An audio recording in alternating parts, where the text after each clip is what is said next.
Ladies and gentlemen, welcome to another episode of the Bounds of Opinions podcast with your boy King E. Crush Glass and Manila Da Vinci.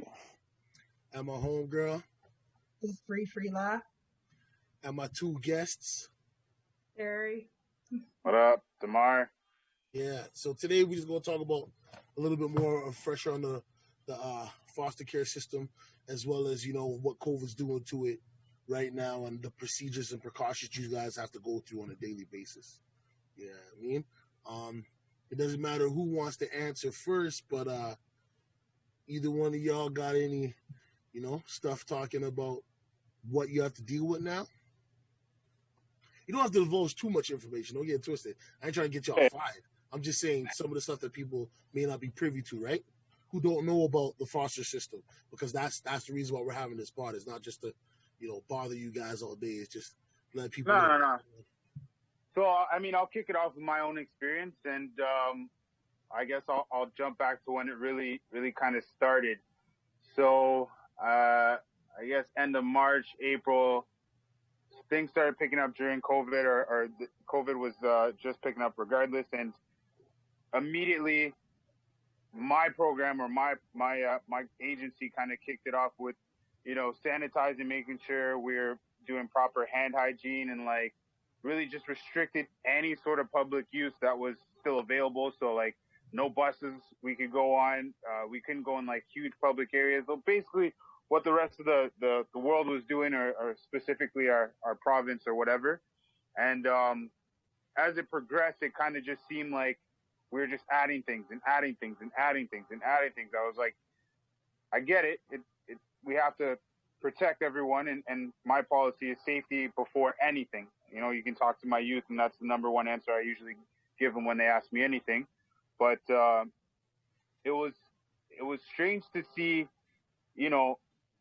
us not being able to use public services, but then, with the youth, but then for ourselves, we still had to go in and have like mandatory meetings and had to be in like confined spaces with our coworkers who we don't know how large their bubble was or who they're in contact with. And even with the screening questions, not to say I can't trust my coworkers, but like people have other people outside their lives that come into play. And it just seems kind of redundant when, my supervisor or my manager or the VP would come in and be like, hey, so social distancing is a thing, but yet I'm working with someone where I don't know where they've been. They're literally two feet away from me because we got two computers set up right beside each other. So I was like, there's this indiscrepancy around, what is really safe and what's really not. Right? And it really comes down to a personal kind of preference and how comfortable you are going to work,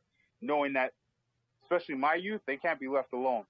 They're 18, 19, 20, and they can't fend for themselves. They don't really know how to handle this pandemic as much as we don't know. Like they're like children, right? They don't know what's going on. They don't know why they're being told, you can't go on a bike ride to this park, but you can go on a bike ride over here. And it became confusing at a time until we really just shut everything down and kept our bubble just to our program, What about you, Carrie? So I work in home, so I go into people's homes, and once it was announced that schools were closed, we were then notified that we wouldn't be doing in-home sessions anymore. So it moved from in-home to virtual.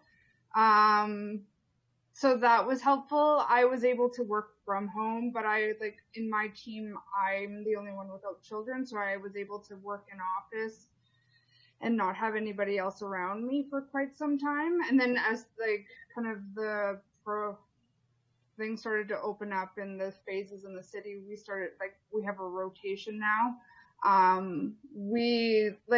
Initially my agency had a very unclear guidelines about doing in homes, so I was still maintaining online stuff, but now they have a policy around going in home. I personally don't feel comfortable going into clients' homes, so I'll meet with them outside in their backyards. One of my clients lives in an apartment, so I won't meet with her. So I think on my end, it's handled a lot better. We still have like we're supposed to clean and sanitize 3 times a day when we're in office. We're supposed to keep our hand hygiene and all that stuff. But I do have heard other horrible stories of like confusion and whatnot, similar to Damar's, from my friends and stuff that work in the field. Okay. I don't know. Can you? Yeah, I can be heard. Sorry, I keep muting my mic because I'm vaping. Don't mind me. Yeah, that's pretty crazy. I mean, me and my brother, we're not in that profession, but at our workplace, there's like 12 of us. Nobody really wears a mask. We're all kind of spread out. We've been working spread out from time, so it's like me and my brother in one area with one other guy, and then there's like 7 people on the other side of the fucking building. So it's like we're good. I don't know about them, but like we're good. You know what I mean? Plus, we kind of got to get to the money. Like at the end of the day, you know, you can only depend on the government for so much before, you know what I mean, you really do have to go back to work or, you know, get your 9 to 5 in. So the fact that people are left in a scenario or a situation where they feel unsafe is really not right at all in any facet. It doesn't matter what workplace you're working at. If you know, I thought they had that law talking about unsafe practices. You can deny the work, but now the way it's working, if you deny the work and you do try to follow that path, you might end up just jobless because they'll just say, "Oh, we'll find another person who'll do it." You don't care; you're replaceable. You know? Yeah. Which I think is, you know, far from cool, but be free. And Vince, you guys got any questions for them other than what I just asked? Yeah, I have questions. First for Carrie, in terms of kind of transitioning to virtual meetings with your clients, were you able to do that with the majority of them, or was you know, them having that infrastructure at home, you know, a webcam or the phone or whatever, or did you just do it all over telephone as opposed to video? You know, one thing that's really interesting, all my clients have smartphones. So, a couple of them have like, you know, their kids had Chromebooks or computers themselves, but not everybody. So it would have been like a couple of my clients I was doing FaceTime meetings with them because they didn't have access to a computer. And then the ones that, we were doing WebEx sessions. So a lot of my clients were doing it on phone. So, and the transition, it was hard because I find when you're face to face with people, you can pick up on their energies. You can pick up on like the subtle nonverbal cues that they put out when you're having conversations with them about tough things. And you don't get that when you're behind a screen. You just see the top part. You don't see their feet shaking. You don't see their hands twitching or whatever. And so once I started going in home, you know, the red flags or the concerns started to pop up. And it like stuff was like, oh, well, I've been doing this for the past few months because, you know, I just didn't want to tell you, or, you know, like one client of mine disclosed that they had been using casually, which like methamphetamines, which is the reason why like some of the things why they were involved with me, right? So it was a hard transition, and I'm glad to be able to go and see face to face now, but I'm also very cautious about it too, because a lot of my clients have poor hygiene, personal hygiene, on top of like issues around like their living conditions being like deplorable in some cases. So yeah. For you, Damar, and I guess this can go for Carrie as well after, if you wouldn't mind answering, but since the pandemic has started and a lot of change, you know, kind of was happening rapidly, right? And it wasn't just like one change and then that was it, and really a time to adjust to that new learning curve. And then, you know, something new would come in. It was kind of bang, bang, bang, bang, you know, all around. How did you find, if anything, for your clients, you know, for your youth, did that really show in their mental health or just their energy, their mood? How did that change? Well, like guaranteed, we had to hit the ground running. And as soon as I guess my first shift, when going back and then getting all the policies in place, it was really just an abundance of conversations, right? And oh, well, why are we doing this, and why are we doing this, and doing that and that, and it's really just trying to explain. Look, sometimes I don't have the answer. We're trying to control and understand what this pandemic means for our support to you, and through those conversations, similar to anyone's kind of mental health, it just kind of, in certain aspects, it deteriorated. Whereas like for my youth specifically, we would go out and do a lot more things, and we would be outside of the house the majority of the time. And with us having to confine and restrict certain things, it was almost like, well, I don't want to do anything because COVID. Well, I can't go there because of COVID. And it, you can see the frustration definitely building in their daily interactions, and, you know, wanting to do things, and immediately trying to express, oh, like, let's go and do, and then in that internalized kind of thought process, and how to with like how to extract those feelings and try to kind of address them became not only paramount, but it became super, super difficult, because they're not verbal as much as, you know, as you or myself would be. It was more of like, well, I'm gonna tap my foot a whole lot, and oh, hey, what's going on? It's like nothing, but you can see the gears in their minds just working overtime, because they want to do things, but they know that they're restricted, and it's really just trying to have those open and safe conversations about, look, it seems like this might just be happening to you, and you can only look at what's happening to you right now, but this is a worldwide thing, and we want to do the best that we can to continue with your goals and your treatment and your progress, but we got to hit a pause button, right? And as much with like the FaceTime and like trying to schedule visits with parents and stuff like that, that became real hard. And for my youth specifically, not, you know, the multiple ones that I work with, but his mom lives in a different province or a different area, so like not being able to go and see her for a couple months was like super hard for him, right? And he couldn't really kind of understand that, like, hey, can't we just meet somewhere? And unfortunately, there's just so many different precautions we needed to take, and whether or not your parents were willing to do that, it was just difficult, right? So I would say it was definitely hard, and just trying to make everyone as comfortable as possible was super hard. Mm-hmm. I would say the same thing. I saw a lot of anxiety. A lot of my parents were like, it just heightened their anxiety a lot.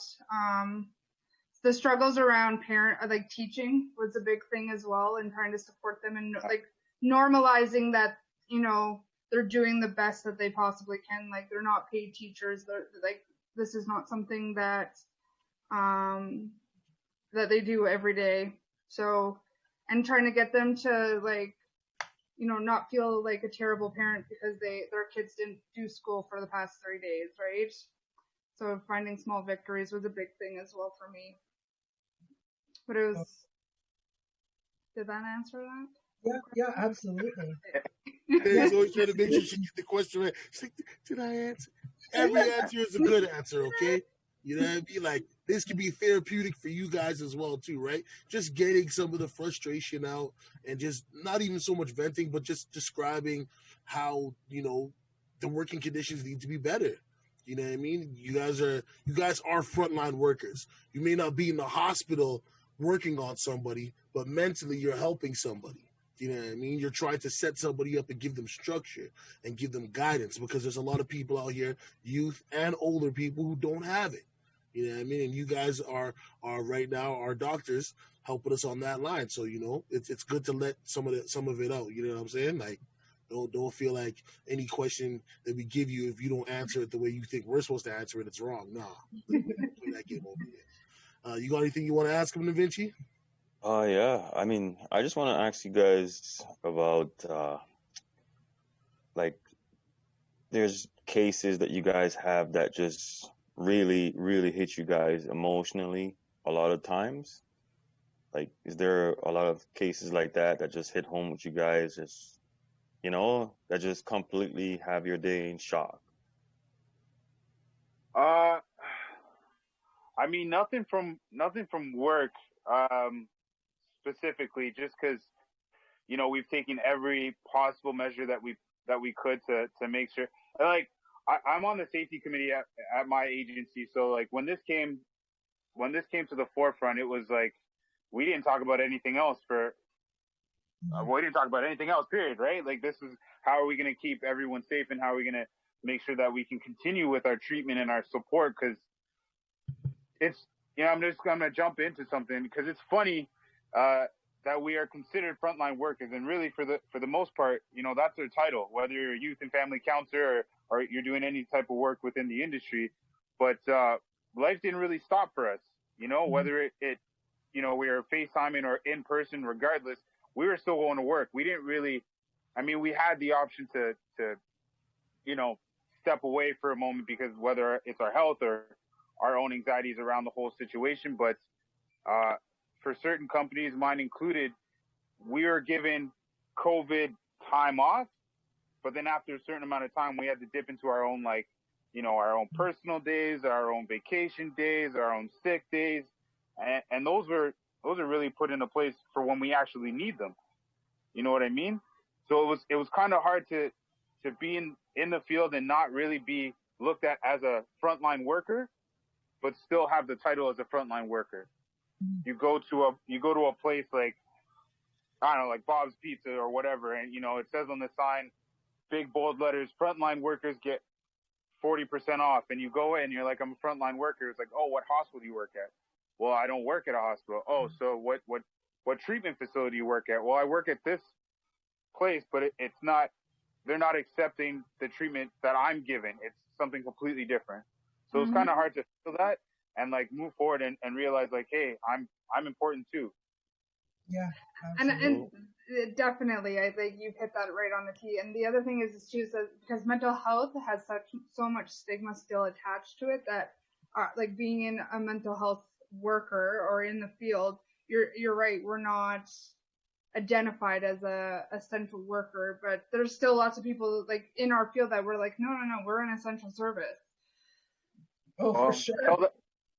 Tell that to Mr. Lube when you're trying to pay $120 and you're just like, hey, like everything's shut down. I'm still trying to do my own thing. And like, it's hard because for me personally, going to the gym was something that, it was my external kind of release. Couldn't go there because, it was closed down for a long period of time. And like, now, not only am I trying to support someone with their mental health, my mental health taking a hit. Yeah.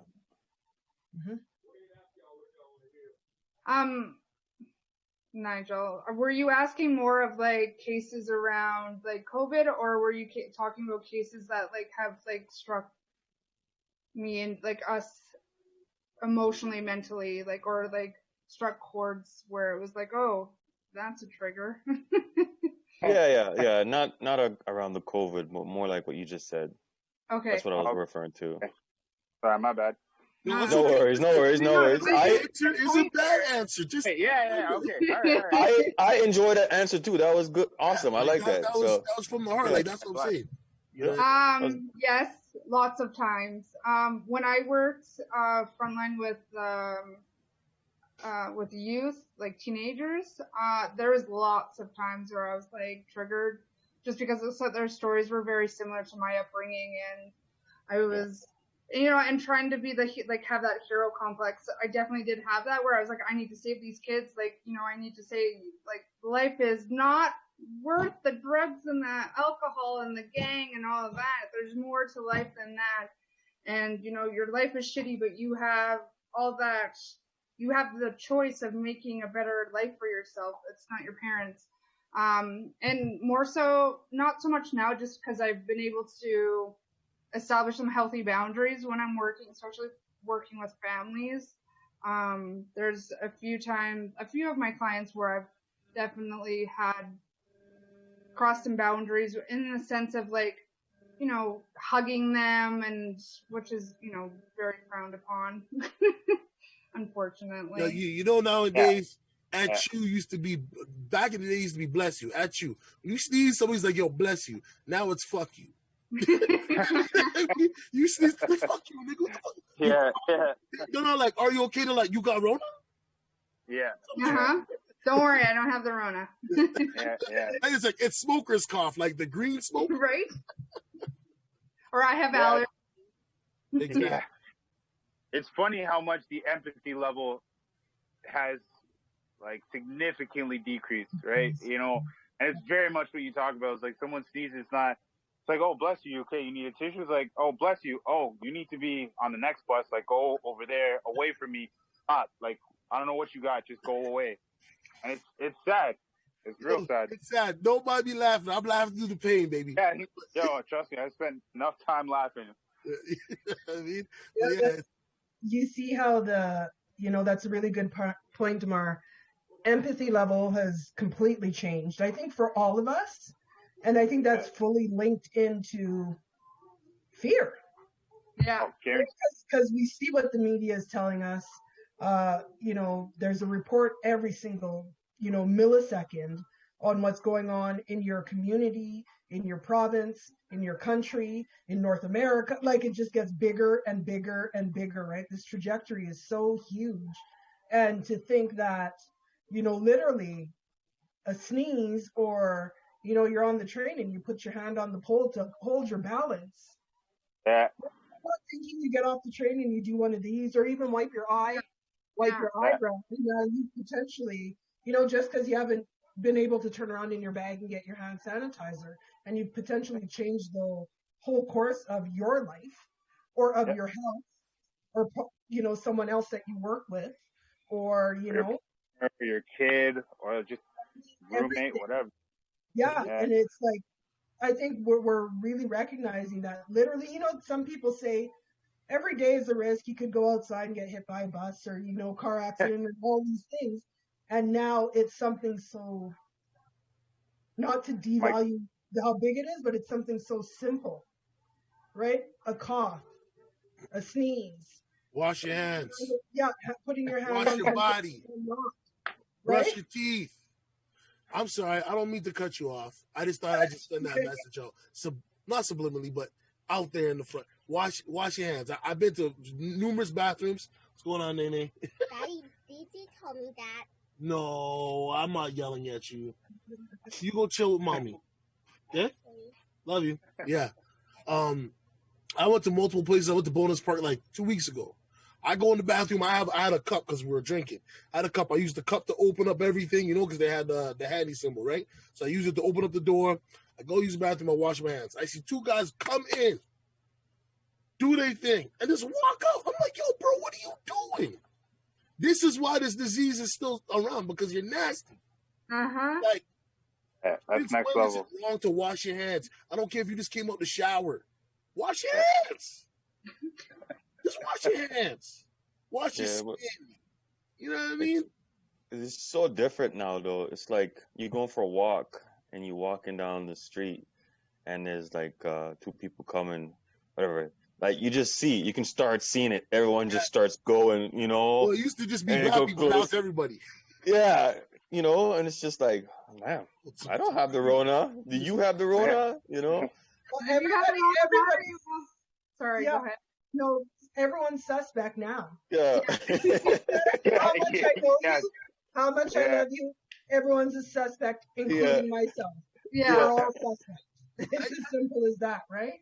It's so true. I recently drove out to Ontario with my friend because she had moved out there, and our first stop was Brandon, Manitoba. We stayed in a seedy motel, and as we were moving our luggage cart, something fell off the top and then hit the ground, and so the motel clerk came running from outside to help us. And my friend's like, "Stop! Don't touch my stuff. It's COVID time. Please don't touch my stuff." This lady, an old lady sitting out there smoking because there was a bar inside the motel as well. She's like, "Well, there's no cases here. He was just trying to help." And I'm like, yeah, but we've come from a place where there's over 300 cases, and we're just trying to protect you and protect us. And wow, he was just trying to be nice. I was like, okay, well, That's not the point. It's not the point. And it's like, you get those cases where people still want to keep that level of humanity, and it's great. I'm all for people. I've been to several different schools, meeting people, new people is always nice.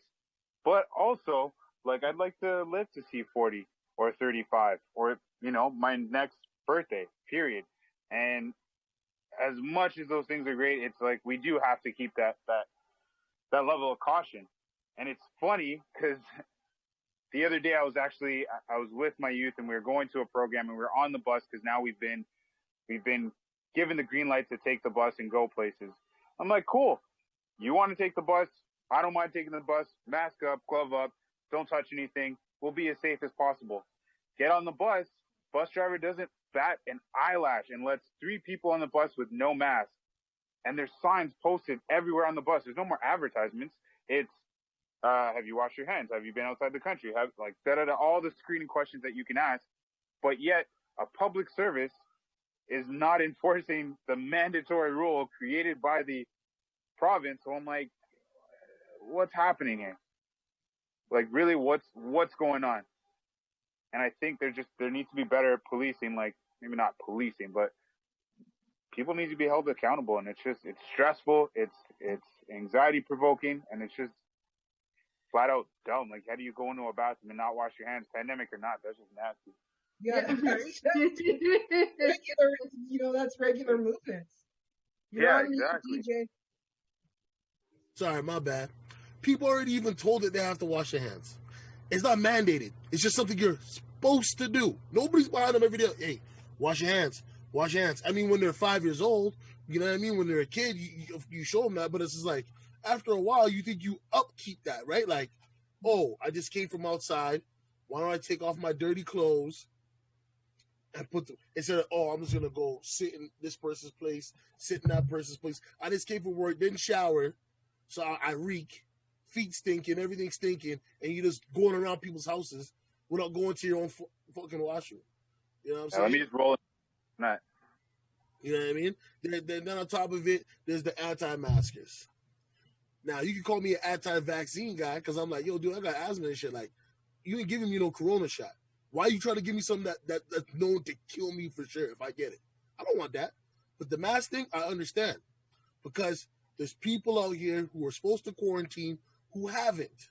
Yeah. We have to admit that as people in general, as a society. There are people who are not going to follow the rules to protect others because they're selfish. They think, oh, you're stopping me from living my life. No, we're stopping you from spreading something. We're trying to cut the curve so that we can find something to get rid of this or find some precaution or something in general to nullify this to a degree. It's never not going to be here, but we need to slow it down. We need to, stop the cases. H1N1, how many people caught that yet?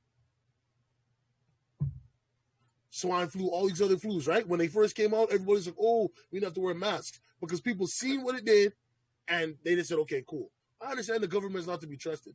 Don't get it twisted. I'm on one of these guys saying, hey, follow them down that ravine so you can get shot in the face. No, but come on now.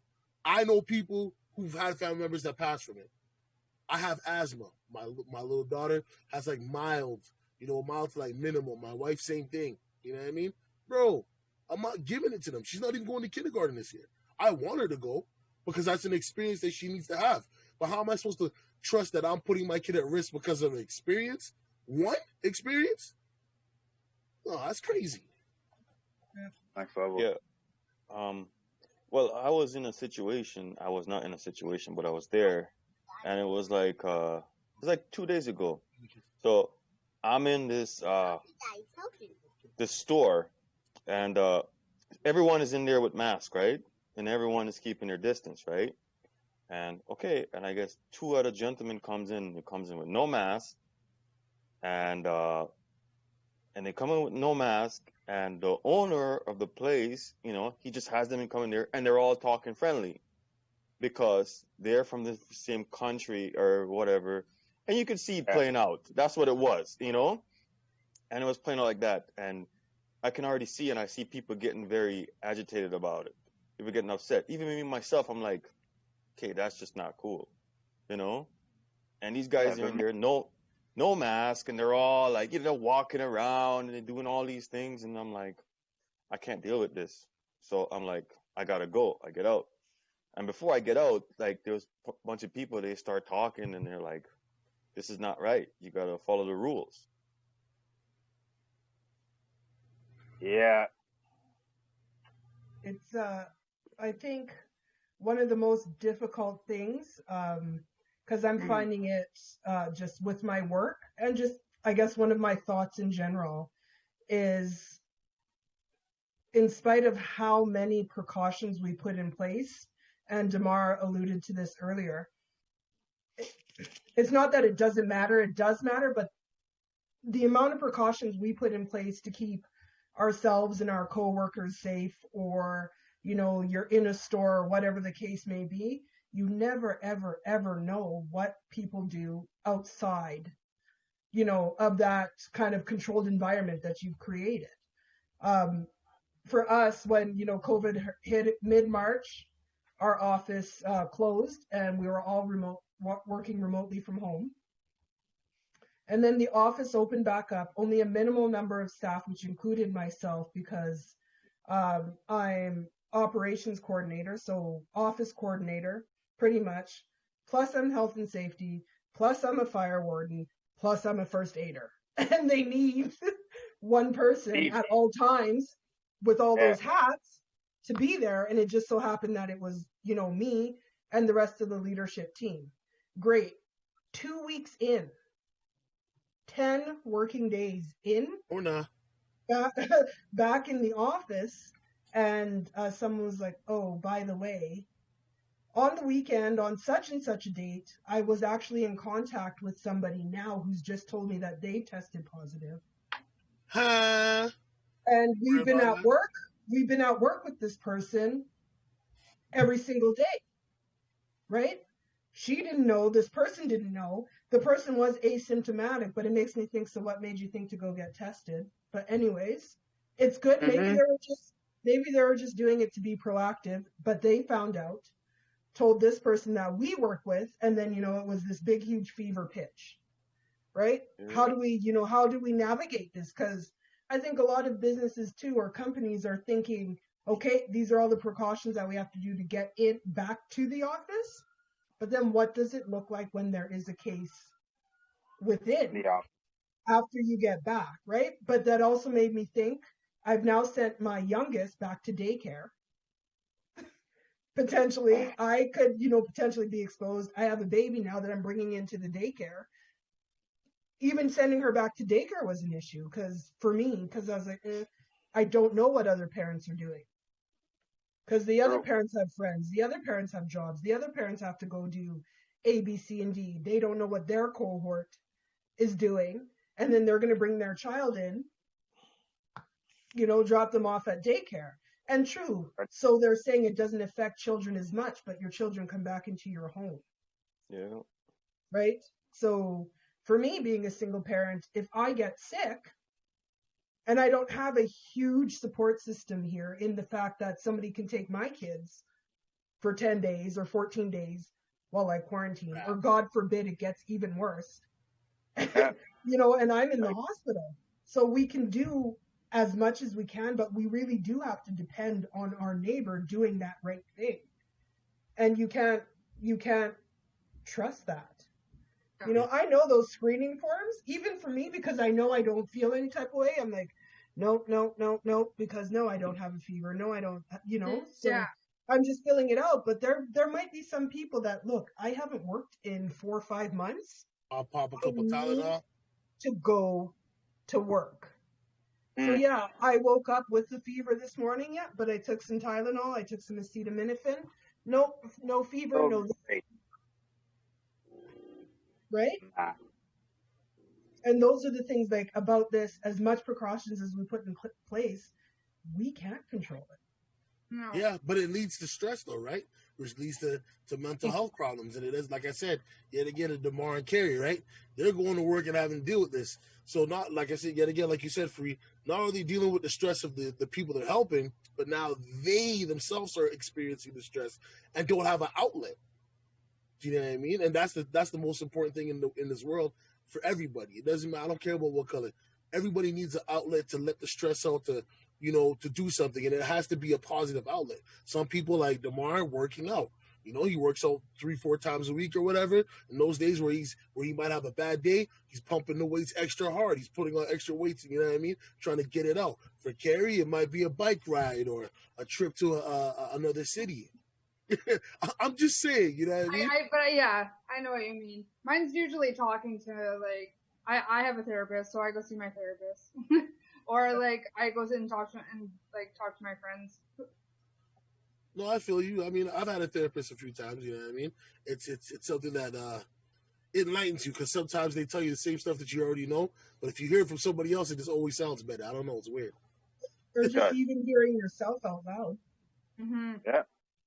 Like even this podcast is cathartic in a sense, because you're like, I've had this exact conversation. If not today, it was yesterday. If not yesterday, it was the day before. But having not only the same like-minded people to bounce similar situations off of, or exact same, it feels good to know that, I know it sounds horrible, it feels good to know that people are going through the same shit. Even though I know it, the whole thing, like the whole world is going through the same thing. But it's like, it's profound how therapeutic a conversation can be when, you're struggling with the same stuff and you're just like, like, what do? We don't have an answer. Oh, we're just going to laugh it off. Because really, being asymptomatic is one of the craziest things I've heard about this whole thing, because you can not show any symptoms. You may not be able to contract it, but you can pass it forward. So how does that work if I'm asymptomatic, can't be tested, have to go into work, but then someone else has to be tested? Now I'm like, oh no, they have to be tested? Bro, you're asymptomatic. You already passed it off to several different people. Like, what do you? Yeah. It's confusing. It's frustrating as hell. But like, we're trying to do the best that we can, especially in the field that we're in, and it's frustrating as hell, because you don't have the answers. Like Sway didn't have the answers. We don't have the answers. Like, that's it. Right? Yeah. If y'all watching this, hold on, sir. If y'all watching this, like, comment, and subscribe. Hit the notification bell. It's your boy King E Crush, guys. If you don't do it, I'm gonna show up on the Instagram. All right, holla at you. Joking. But no, like, comment, subscribe. Make sure y'all do that. Sorry, Da Vinci. Go ahead, sir. No, DeMar, I totally agree with you, man. And I know it's frustrating because, listen, I went to the mall yesterday, and I'm like, yo, it's just going to the mall. And every store you go in, you got to do this. And every store you go in is different things, You can't try on certain things. You can't do anything. And you got to follow the arrows. You got to walk around here. I get it. Yeah, it's very frustrating. But you got to put your selfishness aside, Just follow it. Wear your mask and just, protect 5 other people. Yeah. Your family members, just protect people. That's it. That's the thing, though, right? You have to think about it. People are like, the mask bothers me. Listen, I hope y'all still watching this. I've got severe asthma. You see me vaping. I smoke weed. I smoke cigarettes. I can put the mask on and do a marathon. I might die halfway through, but it ain't going to kill you. What's going to kill you is the activities that you're doing with it and without it. You know what I'm saying? If they say wear a mask, wear a mask. When I go to the malls, when I go most places, I carry my own sanitizer, my guy. So I show them before. If I have to give them cash, I pull the cash out. I sanitize that. I sanitize my hands. I go, here you go. Simple little things. Yeah, it seems like it's a germaphobe, but I'm just showing them that I care about the situation and I want to go back to living normally. I don't care how long it takes for us to do this. Well, actually, I do, but you know what I mean? But we all need to come together and say, okay, listen, let's just try it out. Let's wear the masks for 3 months. Okay, let's not be like, I went downtown yesterday with my uncle riding the bike. Went to Simply Irie. Shout out Simply Irie. Food's good still. A little late, but food was good still. There's a bar right beside it because it moved in front of Western. Tables upon tables. Just because they have a patio don't mean you cram people together. Mm-hmm. Where is the social distancing? When we went to watch the fights with the 2 homeboys at Canadian Brew House, that was proper social distancing. One table, 2 tables across, another table, 2 tables across, another table. You know what I mean? Like people were spaced out. That I can feel comfortable in. All the workers are wearing a mask. So Yeah. if you're not drinking or whatever, you should put on a mask. But I mean, I didn't at that time, but whatever. No snap. I mean, go ahead. But you know what I mean? Just wear a mask when you're supposed to wear a mask. Carry sanitizer if you don't want to use your sanitizer. Wear your gloves if you need to wear gloves. And please, people, stop being nasty and just throwing the stuff on the ground. That's another why people got a problem. Use the gloves. There's a garbage can. Take off the gloves first. Take off the mask. Throw it in the garbage can. Done. Kaput. Stop being so dang nasty, man. Damn. Treating this like this. No disrespect to my third world countries, but y'all treating this first world country like a third world country. Wake up. If this is what you do outside, imagine what your home look like. Nasty, man. That gives me a question I came across. I'm pretty sure it was a meme in regards, you said people throwing their gloves and their masks on the ground. And I saw this and it got me to think, but pretty much it was saying, if this pandemic, if the coronavirus is what they say it is, where are all the hazmat boxes for us to throw these things in? Oh, true. Question. I didn't even think about that.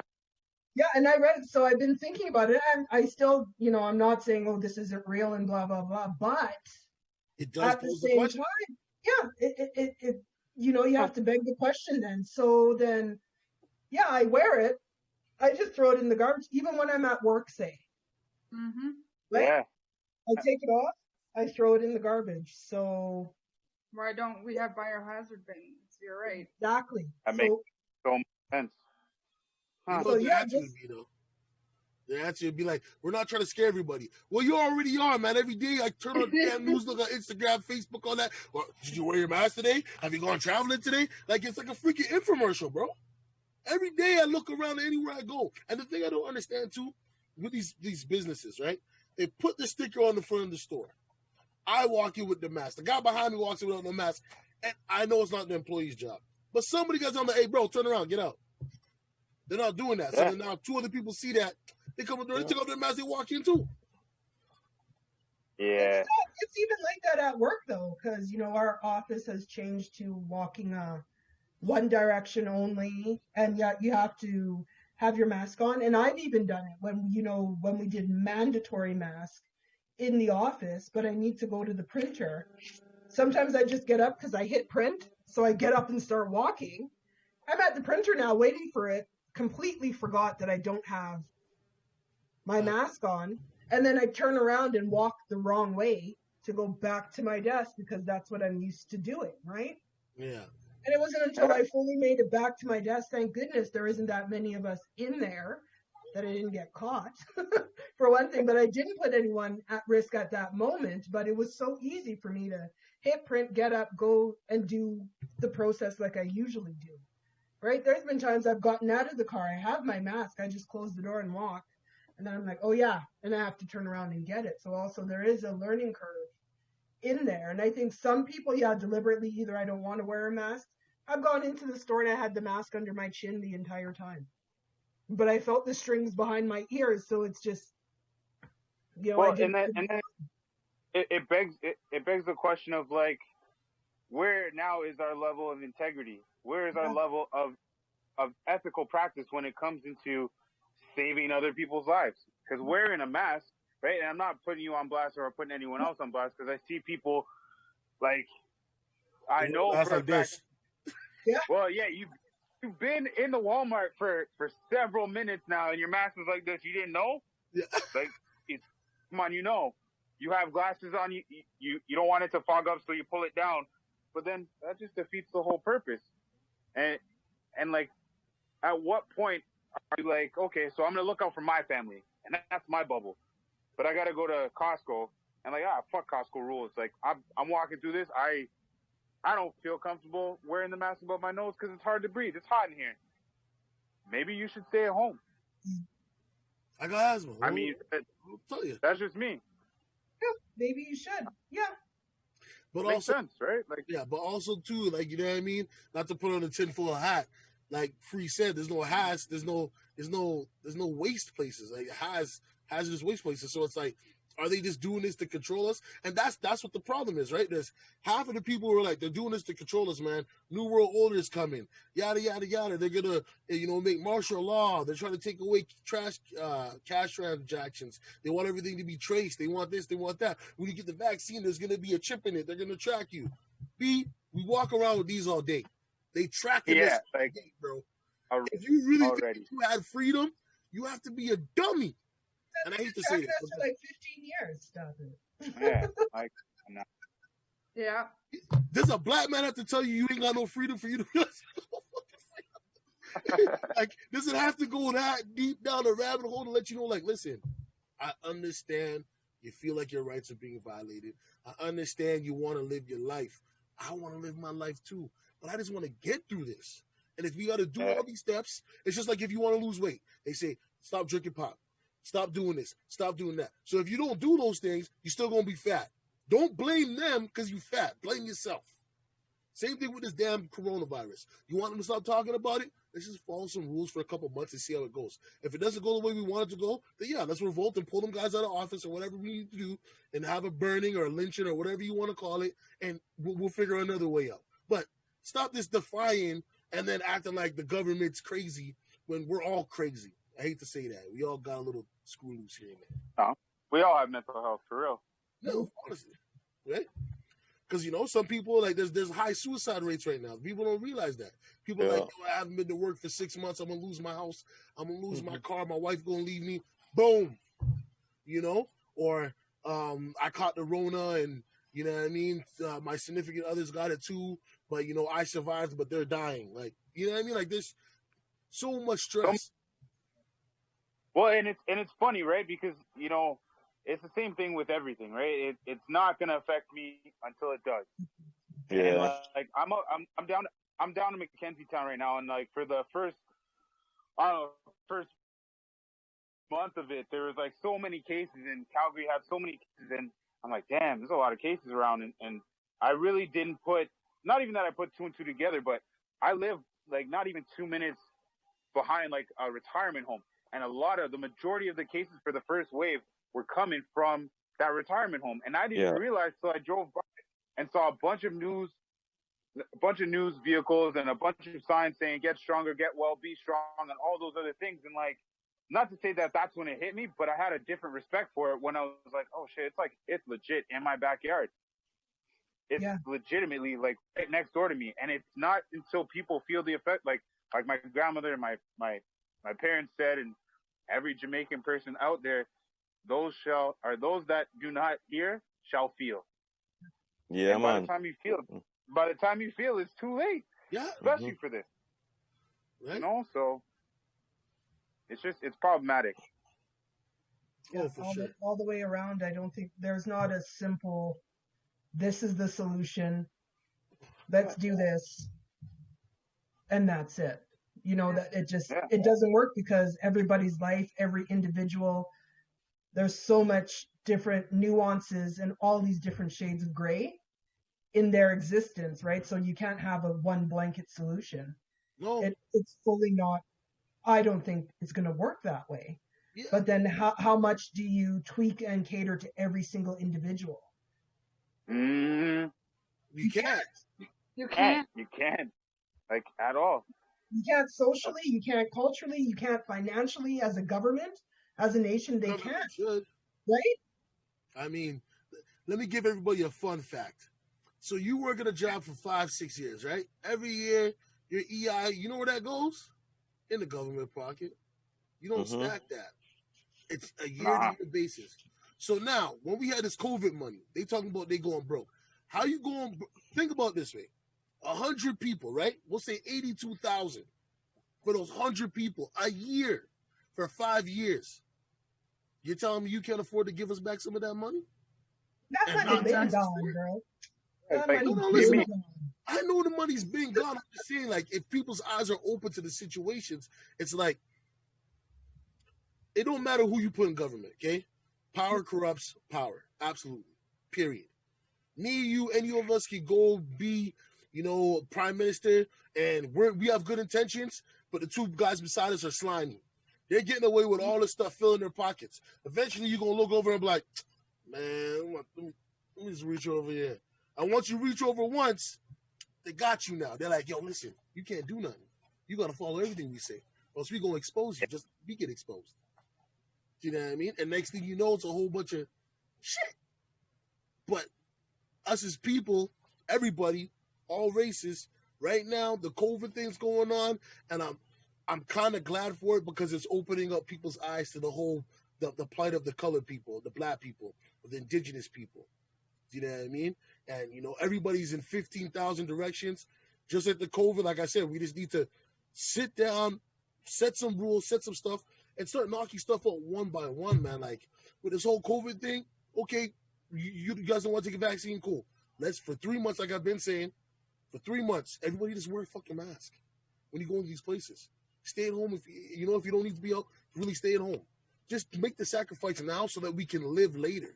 Because I don't want to be wearing a mask for 6 years. I can bear one, maybe two, but after that, I'm like, fuck this shit. You know what I mean? Honestly. To jump on that, because like I've been doing just a tiny bit of research with questions from my youth and questions from other people. Like, anyone take a look into the swine flu and how long that lasted? No. That was 2 to 3 years that lasted, wave after wave. It wasn't something that was gonna come, oh, summertime, we good now. No. That lasted for years. And that's something people they really need to understand, is like, we got to take our precautions. Like you said, we got to take our precautions now so later on we can be good. It's as simple as that. But people want to live in the moment now, which is something that I'm sure everyone has been told someone, you live in the moment, right? Plan for your future, forget about the past, but live in the moment. Right now, we're not. We're trying to see the future that isn't really there right now. Yeah. We got to fix what's going on. But, True. the government lives hand to mouth anyways, right? Like, they get our money, it's already spent before they got it. So, Yep. It is what it is. They robbing Peter to pay Paul. Mm-hmm. Yeah. And Yeah. I'd like to give a shout out to the clientele that we work with, right? Because Carrie, and I'm sure you can attest to this, is how resourceful and how I'm missing a word, but like just really how strong they're becoming dealing with all this stuff. Because like, we're freaking the fuck out.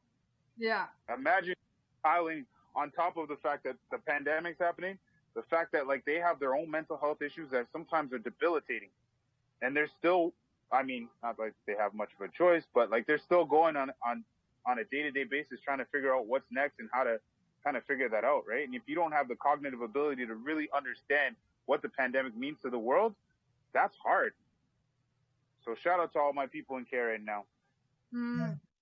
Yeah, definitely. One thing I did notice, like with my list of clients that I have now, is exactly how resourceful they were and how the mental health was always there, but it upped it a bit for some clients, but most of them kind of were like, I do this all the time. I stay home. I don't go anywhere.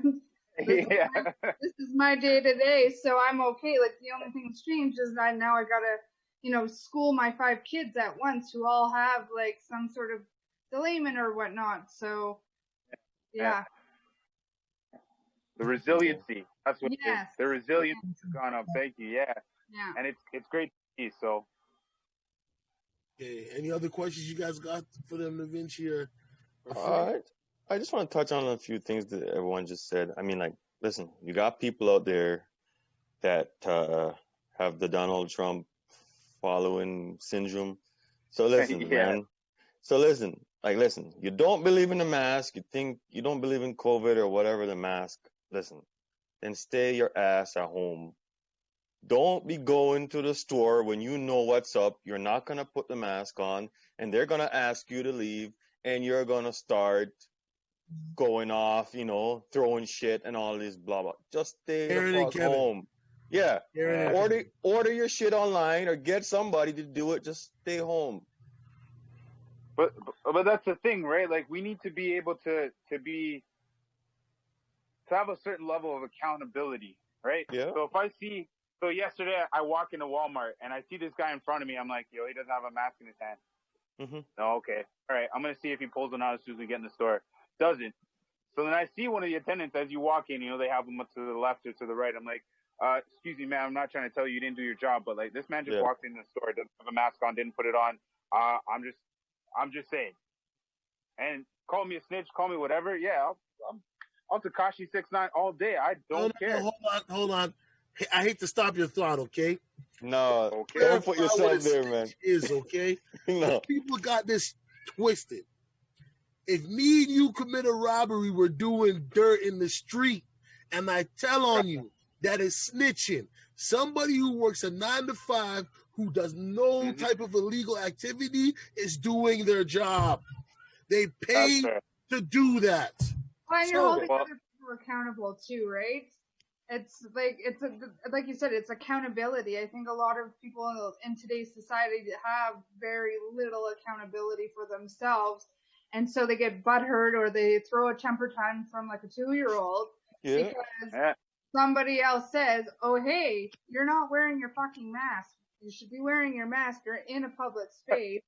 And if it means going to the worker because it will be a lot easier for the worker to stay than you just me coming up to you and be like, you should be wearing it. Yeah, and but that's the thing, right? Like, what are you there for if that's the case? Like you guys have all said, you walk into a store, you don't see someone with their mask on. It's like, well, why isn't the attendant doing it? Or better yet, I'm not going to say anything because the person working here should say something. Yeah. Like that example. Yeah, that's really what it is, right? Well, it's tough to say. I think even it seems to me, and again, this isn't to trivialize a certain type of an experience, but it seems like calling out someone for not wearing a mask is becoming as taboo as you see a guy or a girl, a person potentially, even if it's verbal, but verbally or physically abusing their partner in public. You look and you're like, oh my God, you say nothing. Someone said, is going on a racist rant of sorts. You kind of look and you say, oh my God, but you do nothing, right?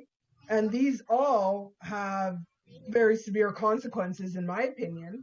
If it is an action of wearing a mask or, abusing someone or a racist rant, but remember what I said about we're still in that kind of, right now, you want to say something, you may feel it, but you don't. I love you. And that's almost what calling a person out in terms of wearing a mask. I'll talk to her about it later. Getting to. Yep. Love you. It's that bystander effect, right? It's very much what you just said. It's like, that person's not being kind to their significant other, but you know what? There's a group of us here, so someone else will say something, and it's okay. I don't have to say something because that puts me in an uncomfortable position. But when change happens, that's when uncomfortability happens. Okay, you have to be uncomfortable for there to be change, and if you're not uncomfortable, then change isn't happening. Yeah, it's true. You have to remember, though, you're only one person, so everybody has. You have to remember, right?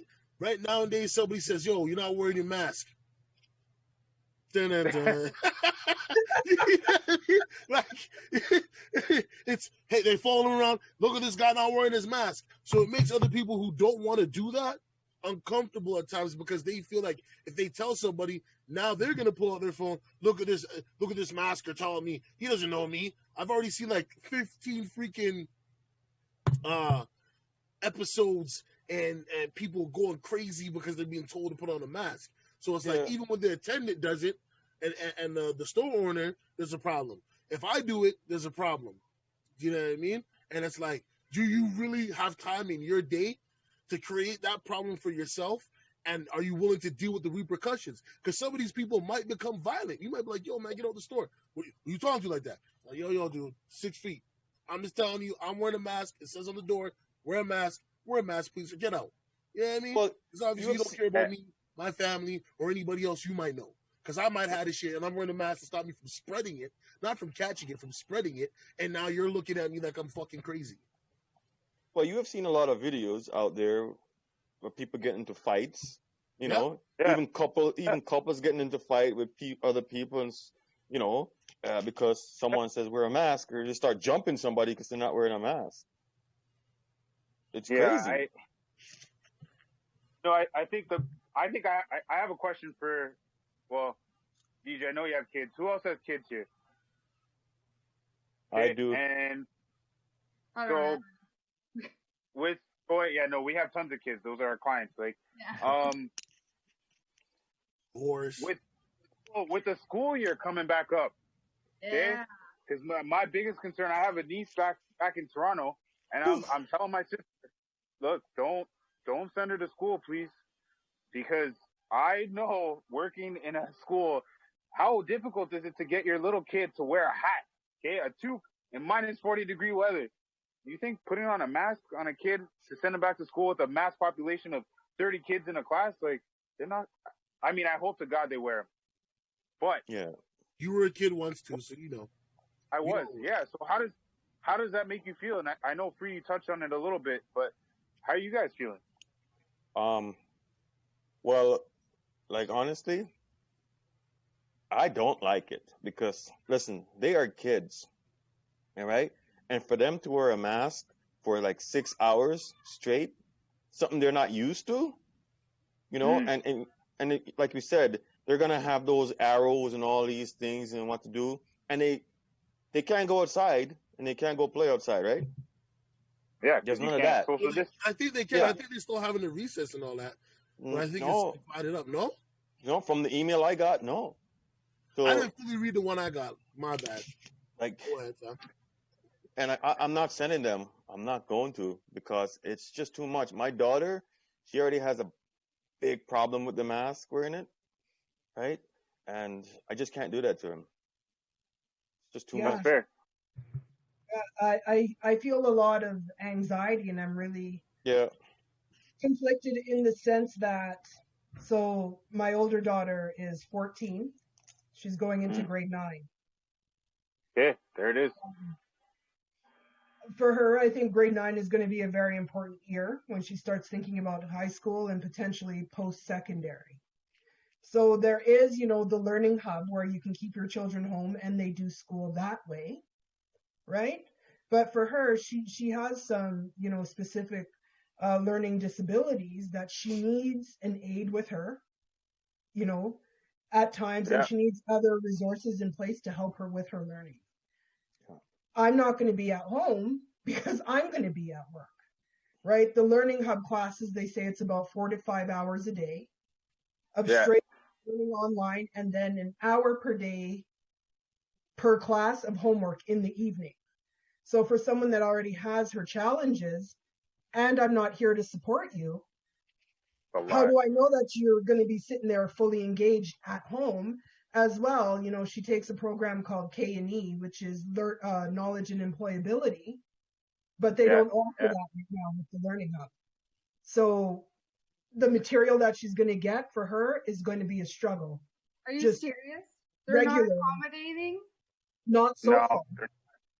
Right? No. So oh my God. the Learning Hub is like, okay, a cohort of kids from all schools, because they just log on to the CBE in general and take like grade 9 math or whatever the subject is. So that's a big curve there. But then for her to go back to school, so you're telling me that I can't even guarantee she's going to wear her mask to go to school. Why? Because I'm not here. Yeah. Again, I'm going to be at work. She's going to have to mask up to get to school, to take the bus, and then they're all seeing their friends who they haven't seen in months. Oh, yeah. A lot of this. A lot of this. Oh my God, blah, blah, blah. A lot of them standing this close to each other. They may not be touching each other, but how are they really going to be able to keep that physical distance and really think about it, all the time? And then there's no options, there's no phys ed, there's no nothing. So you're just stuck in there. So the mental health issues with them being at home, they do need to socialize. This is a very important phase of all kids' life in their growing and development and how they're going to socialize. So yeah, which one do you do? What do you choose? Pick my poison, really. Yeah. And then I was having a conversation. Sorry, what's the lesser of two evils, to be honest? Exactly. I was having a conversation also because there are some families that financially they're okay to keep their kids at home and for them to be at home. So now there's going to be this huge disparity. You know, give Yeah. it 5, 10 years between these COVID kids and their education. You're going to see the Yeah. ones that were able to have their parents or somebody at home with them and walk them through this. So they were able to protect their health by not going to school, but also really support their learning at the same time. And we're going to see that. Give it, Yeah. 5, 10, 15 years, we're going to see this big disparity. Oh, And I mean, for me, it's like I'd love to hire a tutor for my daughter, but how am I supposed to do that? You know what I mean? Like, because I know kindergarten is just mainly, motor skills and stuff like that. But I'm trying to give my daughter like the highest education possible. Like, even if she was going to school, this COVID wasn't going on, she would have had a tutor to show her new languages, to show her new things. It's like, me as an adult, I can't learn all that stuff as a sponge and then disperse it onto her right away. It's gonna take me a minute to get into that because like me and school never agreed. So it's like, okay, I can show my daughter the basics, but like, you know what I mean? How many online classes can I get her in? And yeah, if I have a tutor online, that's all good, but I'd rather have a tutor in person so that she could get the energy. She can tell me, yeah, your daughter might have trouble learning this, but if you try it this way, then she knows better. You know what I mean? Not saying that I'm trying to have somebody else raise my kid, but educational wise, I'm not the most educated. I need to have her around the most educated to give her those legs up, those steps up. And this COVID stuff is messing it up. Yeah, I mean, and that's what I'm saying. I want this to go away, so I wear my damn mask. You do the same too, people. Just wear the damn thing, man. Try to For a get lot back of to children, just working online just might not be how they learn, regardless. They could have, every opportunity afforded to them, and they are staying at home now, but learning online for that individual just might not be it. It doesn't matter, what you give them, right? So, again, so many different nuances. Yeah, and even for some parents too, like some of the works now, like when we go to school back in the day, our work was different. Now their type of work now is like a different type of language, Bridget. You look at it, it's like, what is? Don't You're like, benefit what is no it? more. They type Yo, it. They type yo, it all what is day. this? It's like different level. Hey, they prepared us for this in grade 7. I remember grade 7 computer class. I'm like, what's this? They're like, a computer, sir. Here. So now it's just a way of life. Like I said, we've got these things, man, these little mini computers, right? It's a way of life. Most people, they don't like to have phone conversations or face-to-face conversations. A lot of time it's text message, it's WhatsApp, it's Instagram, it's, you know what I mean? We've become a social culture without being social. Weird, huh? Well, now our socialization is even farther apart with COVID, and we were complaining how we don't connect and blah blah blah, and now like we literally cannot. Yeah, yeah. Right? How is that changing us as a species? Like, how is that changing us as people? Think about all these babies that are being born in this day and age. The Rona babies. Really, yeah, really young children now, and this connectivity piece is, it's just weird. It's interesting where we're evolving as a result of this, and I'm interested to see what it's going to be like, say 5, 10 years from now, because we won't know what it could have been like if this never happened, because we just don't, right? So to see what this is going to be like, I guess, in the aftermath or the trajectory afterwards, how we are just as a human species. What does humanity mean now, right? For sure. You were going to say something, DeMar? No, it's really just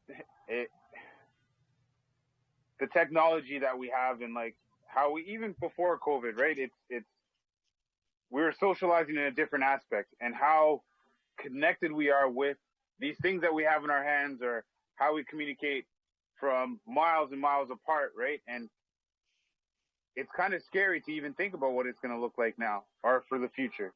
To be honest, like I don't know if that's just my own insecurities or my own anxiety. It's just I'm fearful for what my retirement may look like.